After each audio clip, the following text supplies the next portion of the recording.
Hi friends, ఈ భూమి మీద పుట్టిన వారెవరైనా గిట్టక తప్పదు అని శ్రీకృష్ణుడు ఎప్పుడో చెప్పాడు. ఈ లోకంలోకి వచ్చిన వారంతా ఎప్పుడో ఒకప్పుడు ఏదో ఒక సమయంలో అంతా ఆ పరమాత్ముడిలో లీనం కావాల్సిందే. ఎందుకంటే మరణం అనేది ఎవరూ తప్పించుకోలేని ఒక నిత్య సత్యం. ప్రపంచం ఎంత డెవలప్ అవుతున్నా, పుట్టుకొస్తున్న రోగాలకు కొత్త కొత్త మందులను కనిపెట్టగలుగుతున్నా చావుకు మాత్రం నో మెడిసిన్. అయితే ఈరోజు మనం చెప్పుకోబోయే విషయం వింటే నిజంగా చాలా ఆశ్చర్యంగా అనిపిస్తుంది. ఈ ప్రపంచంలో ప్రతి ఒక్కరికి ఒక ప్రశ్న ఎదురయ్యే ఉంటుంది. వాళ్ళల్లో వాళ్ళు ఒక ప్రశ్న గురించి ఆలోచించుకునే ఉంటారు. ఒకవేళ మనం చనిపోతే ఏమవుతాం? అసలు మన మరణం తర్వాత మన ఆత్మ ఏమవుతుంది అనే ప్రశ్న ప్రతి ఒక్కరికి ఒక్కసారైనా వచ్చి ఉంటుంది. నిజమే కదా? మన మరణం తర్వాత అసలు మన ఆత్మ ఏమవుతుందో ఎవరైనా ఊహించారా? చనిపోయిన 24 గంటల తర్వాత ఆత్మ మళ్ళీ తన దారిని వెతుక్కుంటూ తన ఇంటికి ఎందుకొస్తుంది? అది తన ఇంట్లో ఎంతకాలం ఉంటుంది? ఆ తర్వాత ఎక్కడికి వెళ్తుంది? ఈ ప్రశ్నలన్నింటికీ సమాధానాలు గరుడ పురాణంలో వివరంగా ఉన్నాయి. గరుడ పురాణం ప్రకారం మరణం తర్వాత ఆత్మ చాలా దూరం ప్రయాణించాల్సి ఉంటుంది. ఎవరైనా వ్యక్తి చనిపోయినప్పుడు ఆ ఆత్మను తీసుకెళ్లటానికి యమదూతలు వస్తారు. యమదూతలకు కూడా ఒక రాజ్యాంగం ఉంది. అదేంటంటే మంచి పనులు చేసేవారిని గౌరవంగా యమలోకంలోకి తీసుకెళ్తారు. అదే పాపం చేసి క్రూరంగా వ్యవహరించిన పాపాత్ములను చిత్రహింసలకు గురి చేస్తూ నరకానికి తీసుకెళ్తారు. ఆత్మను యమలోకానికి తీసుకెళ్లి యముడి ముందు ప్రవేశపెడతారు. కేవలం 2-3 గంటల తర్వాత యమలోకం నుంచి మృత్యులోకానికి పంపిస్తారు. యమలోకం చేరిన తర్వాత ఆత్మ మళ్ళీ ఒకసారి ఎందుకు తిరిగొస్తుందో మీకు తెలుసా? ఆ విషయాల గురించి ఈరోజు ఈ వీడియోలో తెలుసుకుందాం. ఎవరైనా చనిపోయినప్పుడు యముడి దూతలు ఆ వ్యక్తి యొక్క ఆత్మను యమలోకానికి తీసుకెళ్లిపోతారని గరుడ పురాణంలో క్లియర్గా చెప్పబడింది. తర్వాత ఆత్మ యొక్క పుణ్య పాపకర్మల మీద యముడికి చిత్రగుప్తుడు చిట్టా ప్రకారం విశ్లేషిస్తాడు. బతికున్న కాలంలో ఎంతవరకు మంచి చేశారు, ఎంత మేర పాపం చేశారు అనేది నిర్ణయిస్తారు. అలా 2-3 గంటల్లో యమదూతలు ఆత్మను ఈ మర్త్య ప్రపంచంలోకి, అంటే ఈ మానవ లోకానికి తిరిగి పంపిస్తారు. అంటే ఆత్మ అలా తన ఇంటికి మళ్ళీ వచ్చేస్తుంది. అయితే ఇక్కడ మనం గమనించాల్సిన విషయం ఏంటంటే, మొదటిసారిగా ఆత్మ యమలోకానికి వెళ్ళటానికి కొన్ని క్షణాలు మాత్రమే పడుతుంది. హిందూ మతం ప్రకారం పగలు రాత్రి కలిపి 24 గంటలుంటాయి. వాటిల్లో ప్రతి 3 గంటలను ఒక ప్రహర్గా, అంటే ఒక జాముగా లెక్కిస్తారు. అలా ఒక రోజులో 8 ప్రహర్లు, అంటే 8 జాములు ఉంటాయి.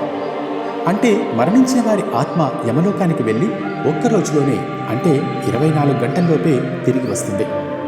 13వ రోజు తర్వాత ఆత్మ రెండవసారి యమలోకానికి వెళ్ళినప్పుడు యమలోకం చేరుకోవడానికి దాదాపు 1 సంవత్సరం పడుతుంది. యమదూతలు 24 గంటల్లోపు ఆ ఆత్మను తన ఇంటికి తిరిగి పంపించినప్పుడు మరణించిన వ్యక్తి ఆత్మ తన కుటుంబ సభ్యుల మధ్యనే తిరుగుతూ ఉంటుంది. ఆత్మ తన బంధువులను పిలుస్తూ తనను చూడమని అడుగుతూ ఉంటుంది. కానీ ఆత్మ మాట ఎవ్వరికీ వినిపించదు. తన శరీరం దగ్గర కూర్చుని అందరూ ఏడవటం చూసి మరణించిన వ్యక్తి యొక్క ఆత్మ అశాంతికి గురవుతుంది. బిగ్గరగా అరుస్తూ ఉంటుంది. అయినా ఆ ఆత్మ గొంతు ఎవ్వరికీ వినిపించదు. ఆ తరువాత మరణించిన వ్యక్తి యొక్క ఆత్మ తన ఘోష ఎవరూ వినిపించుకోవట్లేదనే కోపంతో తన శరీరంలోకి ప్రవేశించడానికి తెగ గింజుకులాడుతూ ఉంటుంది. కానీ యమదూతలు ఆత్మను తాడుతో కట్టేస్తారు కాబట్టి ఆ ఆత్మ తిరిగి తన శరీరంలోకి, అంటే ఆ మృతదేహంలోకి ప్రవేశించలేకపోతుంది. అంతేకాదు, కుటుంబ సభ్యులు ఆత్మ ముందు ఏడుస్తుంటే చనిపోయిన ఆత్మ కూడా చాలా బాధపడి ఏడ్చినా ఏమీ చేయలేక నిస్సహాయంగా ఉండిపోతుందని గరుడ పురాణంలో చెప్పబడింది. తన జీవితంలో చేసిన పనులను గుర్తు చేసుకుంటూ బాధపడుతుంది. ఒక వ్యక్తి మరణించిన తర్వాత అతని ఆత్మ శరీరాన్ని విడిచి ప్రేతలోకంలోకి ప్రవేశిస్తుందని గరుడ పురాణంలో వివరించారు. ఆ సమయంలో ఆ ఆత్మ యొక్క పరిమాణం బొటనవేలంత ఉంటుంది. యమదూతలు మరణించిన వ్యక్తి యొక్క ఆత్మను అతని కుటుంబ సభ్యుల మధ్య విడిచిపెట్టినప్పుడు మాత్రం ఆ ఆత్మకు తిరిగి యమలోకానికి ప్రయాణించేంత శక్తి సామర్థ్యాలు ఉండవు. గరుడ పురాణం ప్రకారం ఏ వ్యక్తి అయినా మరణించిన తర్వాత ఆ సమయంలో వేసే నిత్యపిండం కాకి రూపంలో వచ్చి తీసుకుంటుంది. అయితే ఇది ప్రేత రూపంలోనే ఉంటుంది. 12 రోజుల క్రియలు పూర్తయి మాసికాలు జరిగే వరకు ప్రేత రూపంలోనే ఉంటుంది. అలా పితృదేవతా స్థానం పొందుతుంది ఆ ఆత్మ. దీనికి కావలసిన కొత్త శరీరం మాసికాల ద్వారా చేసే శ్రాద్ధ కర్మల రూపంలో అందుతుంది. నిన్నటి వరకు ఉన్న బాహ్య శరీరాన్ని విడిచి యాతనా శరీరం కోల్పోయి ప్రేతగా ఏ శరీరం లేకుండా ఉంటాడు మృతుడు.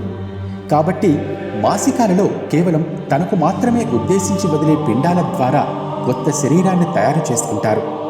వీటిలో మొదటి పిండం ద్వారా కొత్త శరీరం తయారవుతుంది. దీన్నే కలనం అన్నారు. దీని తర్వాత రెండో పిండం ద్వారా మాంసం ఉన్న చర్మం, మూడో పిండం ద్వారా మెదడు, నాలుగో పిండం ద్వారా ఎముకలు గుజ్జు, ఐదో పిండం వలన శిరస్సు ముఖం వేళ్ళు ఏర్పడతాయి, ఆరో పిండం ద్వారా హృదయం మెడ నోటి భాగాలు ఏర్పడతాయి. చివరికి ఆయు ప్రమాణం ఏడో పిండం ద్వారా సిద్ధిస్తుంది. ఎనిమిదో పిండం ద్వారా మాట వస్తుంది. తొమ్మిదో పిండం ద్వారా అన్ని అవయవాలు దృఢంగా మారతాయి. పదో పిండం వలన నూతన జీవితానికి అవసరమైన శారీరక పరిపూర్ణత లభిస్తుంది. అలా పిండ శరీరం నుంచి సంపూర్ణ శరీరం పిండాల వలన కలుగుతుంది. అందుకే ప్రపంచంలో భోగాలు అనుభవించడానికి శరీరం ఇచ్చిన తల్లిదండ్రులకు మాసికాలు నిర్వహించి వారికి శరీరం ఏర్పడటానికి అవసరమైన పిండాలు సమర్పించి వారి రుణాన్ని తీర్చుకోవాలి అని గరుడ పురాణంలో మనకు కనిపిస్తుంది. అలా 13వ రోజున మరణించిన వ్యక్తి పేరు మీద చేసే పిండదానం, దానిని స్వీకరించిన తర్వాత ఆత్మ యమలోకంలో ముందుకు సాగుతుంది. అంటే మరణించిన ఆత్మ పేరుతో 13 రోజుల పాటు చేసే పిండదానం వలన ఆత్మకు యమలోకానికి వెళ్లే శక్తి లభిస్తుంది. అందుకే గరుడ పురాణంలో ఒక వ్యక్తి చనిపోయినప్పుడు అలా అతని ఆత్మ 13 రోజుల పాటు కుటుంబ సభ్యుల మధ్య తిరుగుతూనే ఉంటుంది అని పేర్కొన్నారు. మరణించిన వ్యక్తి యొక్క ఆత్మ మర్త్య ప్రపంచం నుండి యమలోకానికి వెళ్ళటానికి సుమారు సంవత్సరం పడుతుంది. ఒకవేళ పిండ ప్రదానం చేయకపోతే ఏమవుతుంది అనే ప్రశ్న మీలో వచ్చి ఉండొచ్చు. దీనికి సమాధానం కూడా గరుడ పురాణంలో వివరించారు. పిండ ప్రదానం చేయకపోతే ఈ లోకంలో ఎలాంటి శరీరమూ లేకుండా ప్రేత శరీరంతో దయ్యంలా తిరుగుతూ ఉండాల్సిన పరిస్థితి వస్తుంది. అలాంటి ఆత్మలు అక్కడక్కడా తిరుగుతూ అంతులేని బాధలను అనుభవిస్తాయి. అందుకే హిందూ మతంలో మరణించిన ప్రతి ఆత్మకు 13 రోజుల పాటు పిండ ప్రదానం చేయటం అవసరమని ఖచ్చితంగా చెప్పారు. వీటన్నింటితో పాటు 13వ రోజున మరణించిన వారికి కుటుంబ సభ్యులు నిర్వహించే విందు అప్పు చేస్తే చనిపోయిన వారి ఆత్మ బాధపడుతుందని, ఆత్మకు శాంతి కూడా ఉండదు అని ఈ పురాణంలో ప్రస్తావించారు.